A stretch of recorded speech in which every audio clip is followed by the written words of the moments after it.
Hello दोस्तों, Shekhar Rajput channel में आप सभी लोगों का स्वागत है। जैसा कि आप लोग जानते हैं 16 फरवरी 2023 से आपका बोर्ड एग्जाम है। तो आइए हिंदी के बिल्कुल इंपॉर्टेंट रचनाओं की ओर चलते हैं। इन्हीं रचनाओं में से सारे प्रश्न फंस जाएंगे बोर्ड एग्जाम में। इन्हीं रचनाओं में से सारे प्रश्न आएंगे, ठीक है ना। बिल्कुल कन्फर्म है, इसमें कोई दो राय नहीं है। अपने पछताने वाला काम न रहे, इसलिए आप लोग बढ़िया से पढ़िए। चलिए आइए बिल्कुल इंपॉर्टेंट रचनाओं की ओर चलते हैं। जो 20 नंबर के प्रश्न आने वाले हैं उसमें से भी टोटल इसमें फंस जाएंगे, उसके अलावा भी सारे क्वेश्चन इन्हीं में से फंस जाएंगे। चलिए देखिए, पहला प्रश्न है कि सरस्वती पत्रिका किस युग में प्रकाशित हुई। जी हाँ, सरस्वती पत्रिका किस युग में प्रकाशित हुई, तो आपका उत्तर है द्विवेदी युग में प्रकाशित हुई। कब प्रकाशित हुई?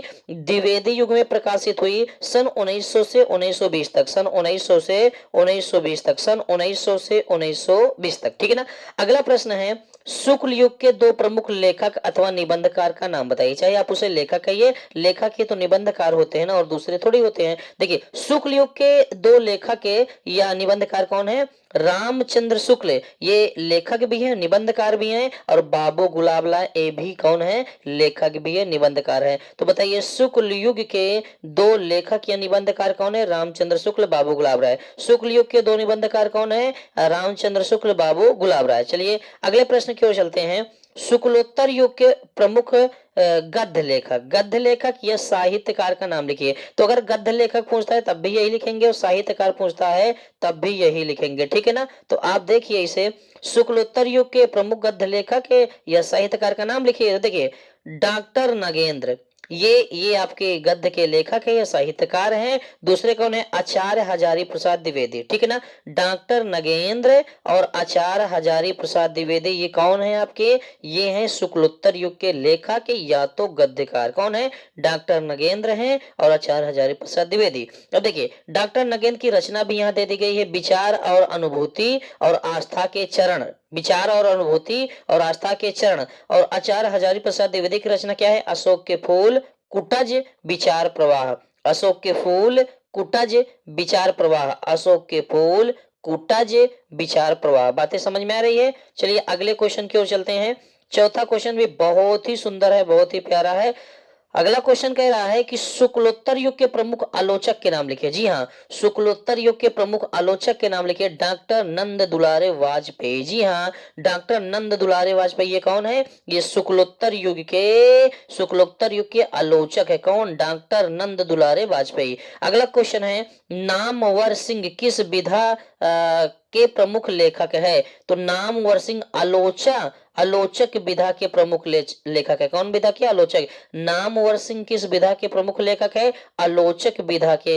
नामवर सिंह किस विधा के मतलब कि नामवर सिंह किस विधा के प्रमुख लेखक है? आलोचक विधा के लेखक है। अगला प्रश्न है, भारतेंदु के बाद ऐतिहासिक नाटककार का नाम लिखिए। जी हाँ, मतलब भारतेंदु में जो नाटककार थे वो ऐतिहासिक नाटककार, उनके नाम लिखिए। तो भारतेंदु के बाद ऐतिहासिक नाटककार जयशंकर प्रसाद है। जी हाँ, भारतेंदु युग के बाद, भारतेंदु युग के बाद नहीं भैया, भारतेंदु के बाद। भारतेंदु मतलब भारतेंदु हरिश्चंद्र की बात हो रही है, ठीक है ना। भारतेंदु मतलब भारतेंदु हरिश्चंद्र की बात हो रही है, ठीक है ना। यहाँ तो यहाँ देखेंगे कि भारतेंदु के बाद ऐतिहासिक नाटककार कौन है? मतलब पहले भारतेंदु नाटककार थे, ऐतिहासिक नाटककार, उसके बाद कौन है? जयशंकर प्रसाद। कौन है? जयशंकर प्रसाद। अगला प्रश्न है कि शुक्ल युग के दो नाटककारों के नाम लिखिए। जी हाँ, शुक्ल युग के दो नाटककारों के नाम लिखिए। अब देखिए, चाहे नाटककार पूछ ले चाहे लेखक पूछ ले, लेखक पूछ ले तब भी यही है, नाटककार पूछ ले तब भी यही है। तो शुक्ल युग के दो नाटककार कौन है? जयशंकर प्रसाद, हरे कृष्ण। जी हाँ,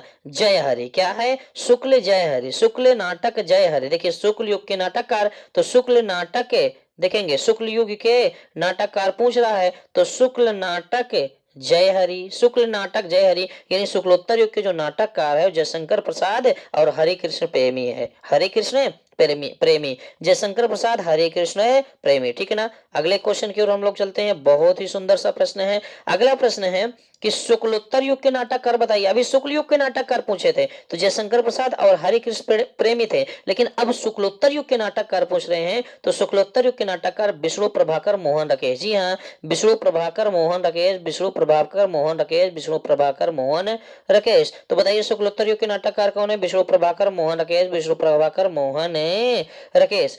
अगला प्रश्न है, रानी केत की कहानी तथा कलम का सिपाही के लेखक। तो रानी केत की कहानी मुंशी इंसान अल्लाह खां। शॉर्टकट में देखिए ये लिखा हुआ है इंसान अल्लाह खां ना, तो इसका पूरा नाम है मुंशी इंसान अल्लाह खां है। बिल्कुल इंपॉर्टेंट प्रश्न है, बिल्कुल आएगा पेपर में, बिल्कुल आएगा, इसमें कोई दो राय नहीं है। पेपर में आएगा आएगा आएगा, इसमें कोई दो राय नहीं है, ये पेपर में आएगा। उसके बाद ये भी बड़ा इंपॉर्टेंट प्रश्न है, क्या है, क्या है कि कलम का सिपाही के लेखक अमृत राय हैं। कौन है? अमृत राय। तो इसमें पूछा भी तो है ना कि कलम के सिपाही के लेखक कौन है, तो कलम के सिपाही के लेखक अमृत राय हैं। ठीक है ना। अगला प्रश्न चलते हैं, जयशंकर प्रसाद के दो ऐतिहासिक नाटक बताइए। जी हाँ, जयशंकर प्रसाद के दो ऐतिहासिक नाटक चंद्रगुप्त स्कंदगुप्त, ये दोनों ऐतिहासिक नाटक है। किनके?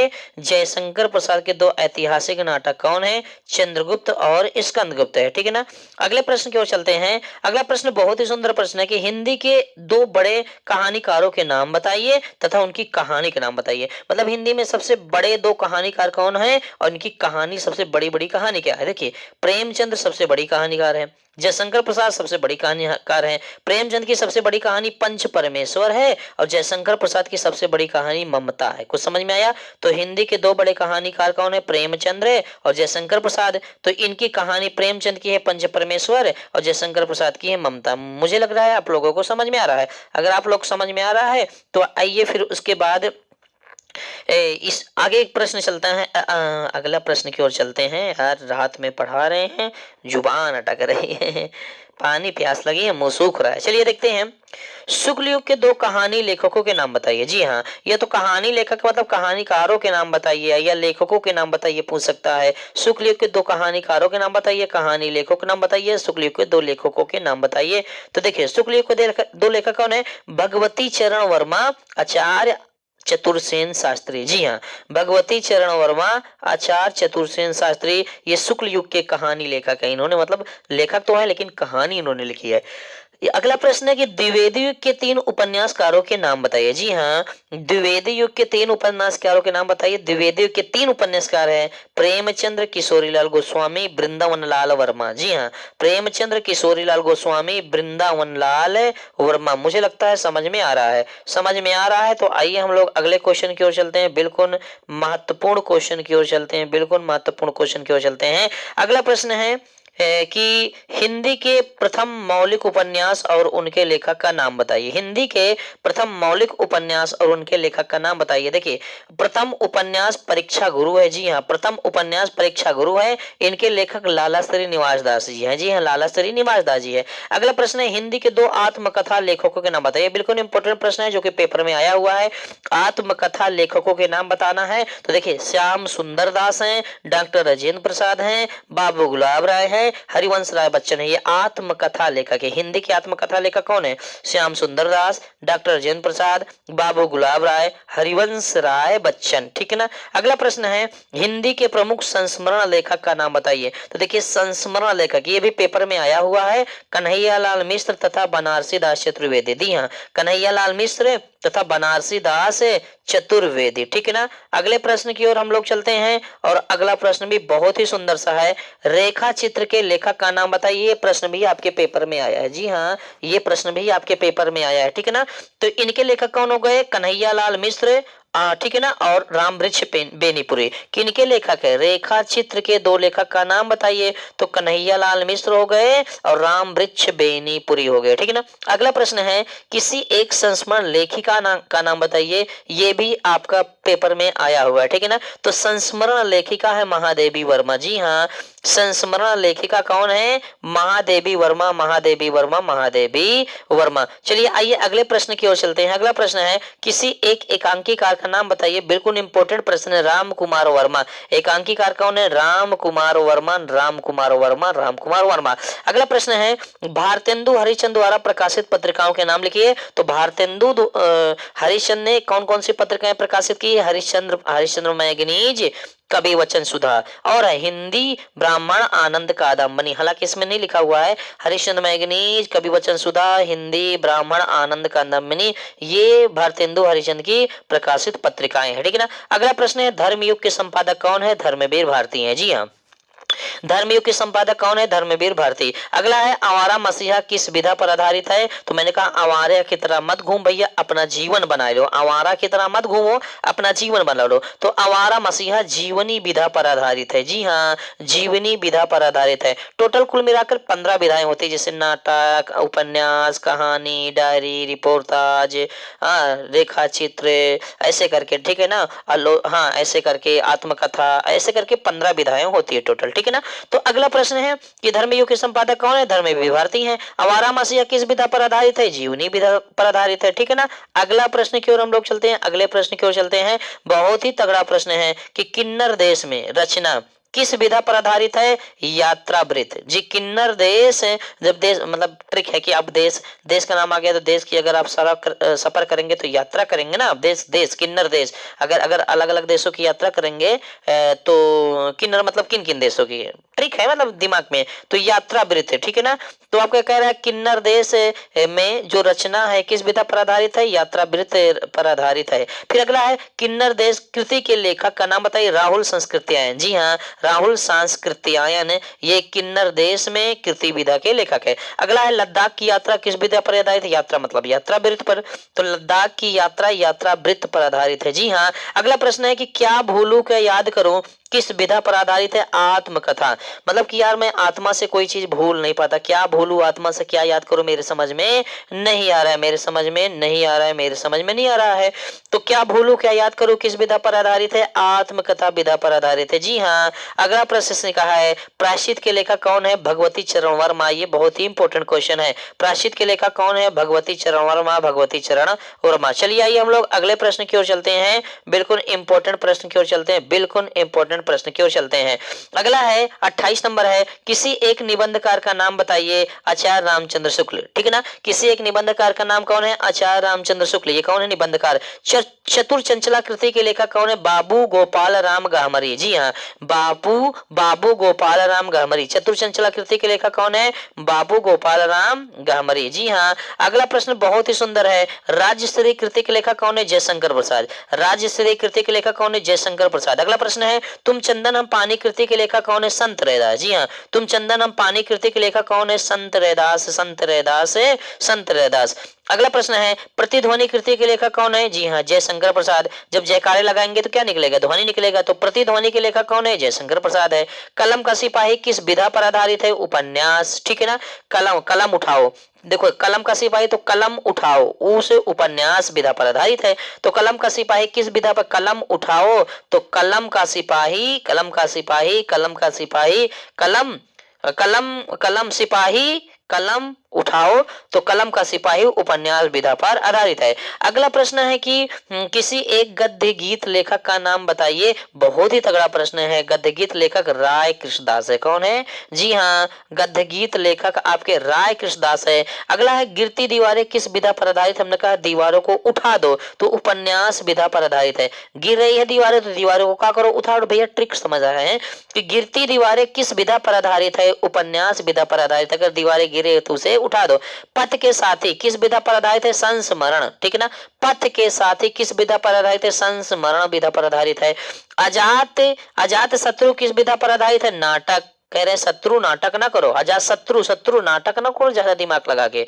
तो अजात शत्रु किस विधा पर आधारित है? शत्रु नाटक ना करो, शत्रु माने दुश्मन, नाटक ना करो। तो अजात शत्रु किस विधा पर आधारित है? नाटक विधा पर आधारित है। अगला प्रश्न, बाण भट्ट की आत्मकथा के लेखक कौन है? आचार्य हजारी प्रसाद द्विवेदी जी हैं। जी हाँ, बाण भट्ट के आत्मकथा के लेखक कौन है? आचार्य हजारी प्रसाद द्विवेदी जी है। चलिए अगला प्रश्न है कि मैला आंचल किस रचनाकार की रचना है? मतलब मैला आंचल के लेखक कौन है? फाणीश्वर नाथ रेणु है। जी हाँ, मैला आंचल फाणीश्वर नाथ रेणु, फाणीश्वर नाथ रेणु। अगला है पथ के साथी के लेखक कौन है? बहुत ही प्यारा क्वेश्चन है जो कि पेपर में आया हुआ है, महादेवी वर्मा, महादेवी वर्मा, महादेवी वर्मा, ठीक है ना। उसके बाद है लहरों के राजहंस के लेखक या रचनाकार कौन है? मोहन राकेश। जी हाँ, लहरों के राजहंस, लहरों के राजहंस के लेखक या रचनाकार कौन है? मोहन राकेश, मोहन राकेश, मोहन राकेश। चलिए आइए और बिल्कुल लास्ट प्रश्न की ओर हम लोग चलते हैं। तो हम लोग प्रश्न देखते हैं 42 नंबर भी इंपॉर्टेंट क्वेश्चन है। श्रृंगार रस मंडल के लेखक कौन है? विट्ठलनाथ। जी हाँ, श्रृंगार रस मंडल के लेखक कौन है? विट्ठलनाथ। भाषा योग वरिष्ठ के लेखक कौन है? रामप्रसाद निरंजनी। भाषा योग वरिष्ठ के लेखक कौन है? रामप्रसाद निरंजनी। पंचांग दर्शन के लेखक कौन है? मथुरानाथ शुक्ल। जी हाँ, मथुरानाथ शुक्ल है। और लास्ट क्वेश्चन 45 नंबर है, भूतनाथ के लेखक कौन है? देवकी नंदन खत्री। देवकी नंदन खत्री। ये हमारे गद्य के रचनाएं चल रहे थे, प्रश्नोत्तर चल रहे थे, जिसमें से आपके टोटल क्वेश्चन फंस जाएंगे, इसमें कोई दो राय नहीं है, कोई दो राय नहीं है, ठीक है ना। उसके बाद हम इसी में और नोट करके है, नोट का मतलब ये हुआ कि लेखक तथा उनकी रचनाएं। देखिए आचार्य रामचंद्र शुक्ल। जी हाँ, आचार्य रामचंद्र शुक्ल की बात करें तो आचार्य रामचंद्र शुक्ल ने लिखा है चिंतामणि, रश्मिमांसा, विचार वीथी, त्रिवेणी, भ्रमर गीत, 11 वर्ष का समय, हिंदी साहित्य का इतिहास। क्या है? चिंतामणि, रश्मिमांसा, विचार वीथी, त्रिवेणी, भ्रमर गीत, 11 वर्ष का समय और हिंदी साहित्य का इतिहास। बार बार पढ़ेंगे, चिंतामणि, रश्मिमांसा, विचार वीथी, त्रिवेणी, भ्रमर गीत, 11 वर्ष का समय, हिंदी साहित्य का इतिहास। बात समझ में आई? देखिए चिंतामणि क्या है? निबंध है। रश्मिमांसा क्या है? आलोचना है। विचार वीथी क्या है? निबंध संग्रह है। त्रिवेणी क्या है? आलोचना है। भ्रमर गीत क्या है? आलोचना है। 11 वर्ष का समय क्या है? कहानी है। हिंदी का साहित्य इतिहास क्या है? आलोचना है। तो आप अगर पूछ ले कि किसी एक आलोचना का नाम लिखिए, तो अगर आलोचना का नाम पूछ ले तो देखिए आलोचना, देखिए आलोचना आलोचना आलोचना आलोचना आलोचना, तो 4 आलोचनाएं यहाँ है। तो 4 में से आपको एक लिख दीजिए, रश्मिमांसा लिख दीजिए, या त्रिवेणी लिख दीजिए, ठीक है ना, या भ्रमर गीत लिख दीजिए, या तो हिंदी साहित्य का इतिहास, तो अगर पूछ ले तो, ठीक है ना। उसके बाद देखिए, उसके बाद अगर हम इसी में थोड़ा और आगे बढ़े तो और आगे में देखिए यहाँ पास एक दिया हुआ है, रुक जाइए थोड़ा सा, ये दिया हुआ है कि जयशंकर प्रसाद की रचनाएं बताइए। देखिए जयशंकर प्रसाद की रचनाएं आंधी, अकादि, पुरस्कार, इंद्रजाल, कंकाल, तितली, इरावती का कमानी, स्कंदगुप्त, चंद्रगुप्त, अजातशत्रु, चंद्रगुप्त और ध्रुव स्वामिनी। आप हमारे शेखर राजपूत चैनल में जाइए और प्लेलिस्ट खोलिए, प्लेलिस्ट में वहां लिखा होगा 60 कट ट्रिक रचनाएं, तो वहां से सारी रचनाएं आपको 60 कट ट्रिक में मिल जाएंगी, इसमें कोई दो राय नहीं है, ठीक है ना। उसके बाद प्रेमचंद की रचनाएं यहाँ दिया हुआ है, गोदान, गबन, कर्म भूमि, रंग भूमि, सेवा सदन, प्रेमाश्रय, निर्मला, करबला, संग्राम, पूस की रात, कुछ विचार, प्रेमांजलि, नमक का दरोगा, हंस, मानसरोवर, ठीक है ना। और ट्रिक में जाएंगे तो बहुत बढ़िया है, काका से कुछ रंग, कर्म भूमि, करबला, संग्राम, सेवा सदन, कुछ विचार, रंग भूमि, गबन, गोदान, निर्मला, नमक का दरोगा, हंस, मानसरोवर, ये हमने वहां ट्रिक बनाए हैं। कायाकल्प, ठीक है ना, प्रेम की वेदी, प्रेमाश्रय, मंगल सूत्र, मैदान वफा, सोजी वतन। तो आप जाइए हमारे शेखर राजपूत चैनल में, उसको वीडियो खोलिए, वहां से प्लेलिस्ट में जाइए, प्लेलिस्ट में सारी शॉर्टकट में रचनाएं आपको मिल जाएगा, ठीक है ना। उसके बाद देखिए यहाँ और शॉर्टकट ट्रिक में कुछ रचनाएं दी हैं। पदुमलाल पुन्नालाल, जी मुन्ना नहीं है, पुन्ना है, गलती से लग गया, पदुमलाल पुन्नालाल बख्शी की रचनाएं हैं। तो देखिए पदुमलाल पुन्नालाल बख्शी ने क्या लिखा है, थोड़ा देखेंगे। विश्व साहित्य, पंचपात्र, प्रबंध, परिजात, पारिजात और कुछ बिखरे पन्ने, क्या लिखूं, मरकंद बिंदु, तीर्थ सलिल, झलमल। तो आप यहां से याद कर लीजिए, अगर कोई कहे एक निबंध लिखिए तो आप बोलिए कि एक निबंध लिखिए। अगर पेपर में आ गया कि एक निबंध लिखिए तो आप बोले क्या लिखूं।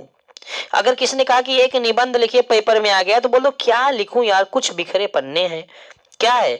तो निबंध ये भी है, निबंध ये भी है, तो आप बोल दीजिए। किसी ने कहा कि एक पेपर में आ गया कि एक निबंध लिखो, तो बोल दो क्या लिखूं यार, कुछ बिखरे पन्ने हैं। तो निबंध कौन हो गया, क्या लिखो और कुछ बिखरे पन्ने, ठीक है ना। और अगर कहानी की बात करो, झलमल, झलमल, झलमल, कहानी कौन है, झलमल, कहानी कौन है, झलमल, कहानी कौन है, झलमन, कहानी कौन है, 11 वर्ष का समय, ठीक है ना। अगर पूछ ले कि कहानी का नाम लिखिए, कहानी का नाम लिखिए, तो कहानी में कहानी हो जाएगी। मेरे ख्याल से आपको बातें समझ में आ रही है।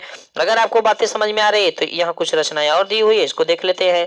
डॉक्टर राजेंद्र प्रसाद की रचनाएं दी हुई है। साहित्य, मेरी यूरोप यात्रा, मेरी आत्मकथा, शिक्षा और संस्कृति, भारतीय शिक्षा, ठीक है ना, भारतीय शिक्षा, ठीक है ना, गांधी जी की देन, खादी का अर्थशास्त्र, बापूजी के कदमों में। तो देखिए सब निबंध है, निबंध है, आत्मकथा है, यात्रावृत है। तो आप बढ़िया से अगर पढ़ेंगे तो ऐसा नहीं है कि आपको नहीं आएगा, ठीक है ना।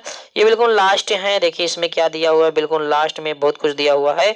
कवि या रचयिता, जी हाँ, चिंतामणि, चिंतामणि जो है ये कवि हैं ठीक है ना, कवि हैं, इन्होंने क्या लिखा है, श्रृंगार मंजरी, क्या लिखा है, श्रृंगार मंजरी। उसके बाद मतीराम, ठीक है ना, मतीराम ने क्या लिखा है, ललित ललाम, जी हाँ, मतीराम ने क्या लिखा है, ललित ललाम। अगला है श्रीधर पाठक, श्रीधर पाठक ने लिखा है कश्मीर सुषमा, जी हाँ, कश्मीर सुषमा लिखा है, ठीक है ना। उसके बाद अगला प्रश्न है कि अगला प्रश्न है जयशंकर प्रसाद ने क्या लिखा है, तो जयशंकर प्रसाद ने लिखा है झरना करुणालय, ठीक है ना, करुणालय, ठीक है ना। राम कुमार वर्मा ने क्या लिखा है, राम कुमार वर्मा ने लिखा है उत्तरायण और आकाश गंगा, ठीक है ना। दिनकर, दिनकर मतलब रामधारी सिंह दिनकर ने क्या लिखा है, हारे को हरिराम। अगला दिनकर, रामधारी सिंह दिनकर ने क्या लिखा है, रसवंती परशुराम की प्रतीक्षा, जी हाँ, रसवंती और परशुराम की प्रतीक्षा। उसके बाद धर्मवीर भारती ने क्या लिखा है, ठंडा लोहा अंधा युग, धर्मवीर भारती ने क्या लिखा है, ठंडा लोहा अंधा युग। गिरजा कुमार माथुर ने क्या लिखा है, धूप के धान, जी हाँ, धूप के धान, धूप के धान।